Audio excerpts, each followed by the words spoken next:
Hello, welcome back to the post-match post-mortem on our Ekstraklasa Sunday afternoon coverage. Have we seen the sleeping giant aroused this Sunday? I wonder. Wisla Krakow winning 1-0 against Slask Wroclaw, the goal at the death in the 93rd minute. But first of all, before we get to Robert and Chris Graham, an apology from me to Sergei Pareko, the Estonia keeper and sort of shot stopper for Wisla. He hasn't stopped many shots this season. We've given him some flack. He's looked, to be fair, like a poor impersonation of a goalkeeper, but he's had a penalty save today, which gives Wisla the 3 points, Robert Błaszczak, and takes them up to the heady heights of 10th. That was a poor penalty. I mean, don't worry. From Shetnarski, don't give it too much. I mean, to be fair to him, he doesn't even look like. I mean, he looks like he wears too many layers to me in goal there. To be fair, Pareko, he's got like a shell suit over the top of about 16 leggings, I think. But comical. But what do we think, Robert Błaszczak? A game that could have been 3-2 to Wisła or Slong. So many chances. I just think I was until the dying moments of the match. I was expecting someone to eventually leave this match, as a winner, simply because they had so many chances. They just, both sides were so wasteful, but at the same time they were keep creating chances, and I felt that at some stage that patience in creating chances should be rewarded, and in a way it's great it actually happened for Wisła, because seriously their place is not in the lower half of the league table. So against the backdrop of their fans during the game shouting, "What are you doing?" after each player's individual name. So they've taken it, they've given it a bit of a hammering. It's quite a humorous, intelligent way they've been heckling them. But I suppose set against that, the fact that they kept going till the very end should give them some sense of belief, because we were saying pre-match that they tend to just start fast and fade. I thought they played well in the second half. I wasn't expecting it. They got what they lost last week against Corona. Of course, they conceded in the last in the stoppage time. They got just rewards today, getting the late goal. They needed a break. Yeah. I actually think since Kuvalic's come in, the results have been okay. So they needed a break. They got the break today. Can they kick on from this now and finish the first half of the season strongly? Well, yeah, Kulavic, a bit of a tactician, a bit of a psychologist as well. I'm not sure about the moustache. He's not doing Remember don't so about his 1980s kind of Liverpool-style haircut, something off the soap opera Brookside, if you remember that. But anyway, the manager has done a bit of a masterstroke, because he dropped Iliev, as he did with Genkov, and Iliev comes back in as a substitute and scores. Robert Błaszczak, talk us through this goal, because you can tell he was fresh coming off the bench. Oh, there was so much positivity in the sub in the first place. For Iliev, that nice turn and the finish, I think it's a top class finish. Is also really. Was it just that little fake there? He just creates half a yard of space with that. But I think I think it's Kazimierczak who's trying to be really patient with him, but he still just cannot get ahead of him. And there we go, Pareko, the winner, the saviour. Goalkeeper, he deserves that, doesn't he? He's had a tough season, although he did admit he wasn't trying earlier in the year, throwing a few in, to be fair, to get rid of the previous manager. I think a very important point is about the positivity of Kulavic, because he introduced 3 strikers in the second half, whereas Stanisław Lewy, the Śląsk manager, he only wanted to stick to one striker and then just replace them often with midfielders. So in a way, that positive thinking paid off. That's brave, considering their position at the moment. Well, exactly. I mean, outline that point. Up to 10th, such as the kind of the small margins in Ekstraklasa. Had they lost that game, it had Zagłębie Lubin just behind them. Bear in mind, Zagłębie Lubin started on -3 points. They'd only had the bottom 2 beneath them in real terms, wouldn't they? In form terms.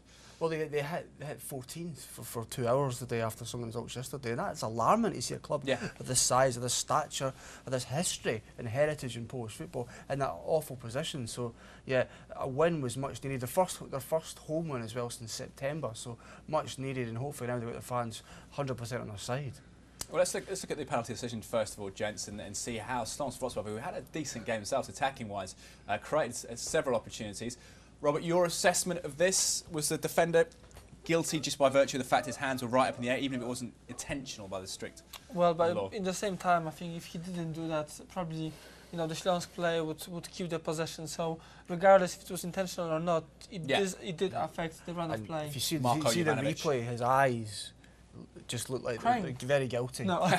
you know right away he's in trouble. Got the startled fawn look, a little bit doe-eyed idea. And then Maciej Shetnarski had already hit the post in the second half. We saw this steps up. What were you thinking with old Pareko, our friend, in goal? But he did convert all the penalties, so I was a bit surprised that he went for power. He's already scored 3 goals this season. He's in a bit of form, Shetnarski. I think he's scored since September as well, Shetnarski. So I think he's struggling to score at the moment. But at the same time, if he take that ball slightly higher, because the power was right, it was a bit too low, and also, credit to Pareko. To be fair to Pareko, he's gone down to his right and he stays up just long enough with his left-hand side to save it. It's a decent Yeah, decent let's stop. give him a wee bit of credit. But Narski got pulled off the minute after that. He must be in tears after that. No. Well, let's see an opportunity for Chetnarski as well early. Now, I almost thought he was going to have a penalty here against Yalians coming back in, but he stayed on his feet. There wasn't much contact in the end, Robert, and it just snuck a shot against the post. Again, Pareko rooted to the line. I mean, here. first and foremost, I think the pass from Sebastian Miller, not for the first time this afternoon, was fantastic, and then the situation itself, how it developed. I cannot make my head round in terms of potential penalty or in terms of it's a lovely the pass, chance isn't itself. It? Lovely, well timed, well executed. It's just all good. It's just like, you know, he could have gone down, but probably it would be. Watch it, Narski's reaction. There's no appeal. There's no anger. So in this league we see that quite often. Let's be honest. Yeah. There's none of that. So I don't think it's a penalty. In the modern football in general, I believe. Yeah, of course. That's all funny, that is, eh? Just a stumble there, wasn't it, by Chetnarski. Slask Wroclaw, Chris Graham, your thoughts on them after today, generally, because it was a decent performance in patches, wasn't it?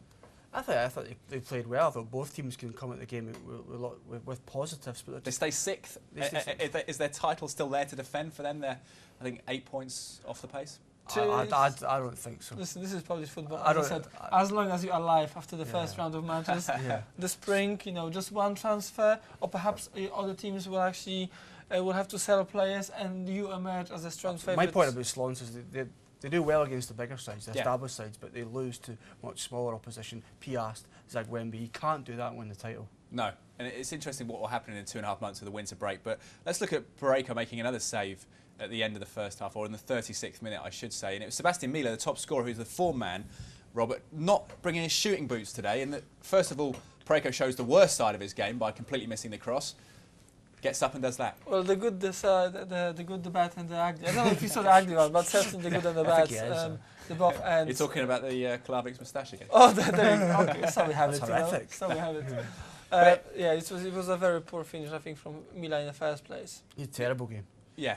Well, look at Wisla had opportunities as well. I mean, it's incredible. You look at the game and say 1-0, 93rd minute. It was a dull encounter to start, but it wasn't that way at all, was it? And we had a couple of opportunities for Wisla early, Robert, and Genkov and Bogolski involved. Oh, I mean, these two guys, as I said, I think they have plenty of talent between them.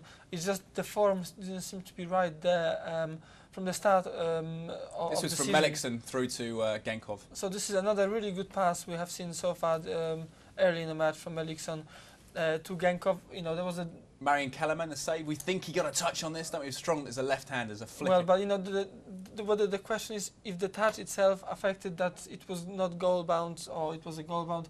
I think it was not goal-bound in the first place, but there was a touch, so there should be a resulting corner kick. Nevertheless, I think Genkov, with confidence, it would be a Genkov that scores goals from that kind of position. So positives for Wisla Krakow. And we talk about Legia Warszawa, the league leaders, being able to score from over the pitch, and Polonia Warszawa. There's an argument with Wisla start clicking. Melixon played better today. Genkov involved. Bogolski. They've got options there. They've got maybe weapons that other teams don't have, who are above them in the league. Let's make no bones about this. They're underachieving at the moment. There's no doubt about that. And I think slowly they're improving.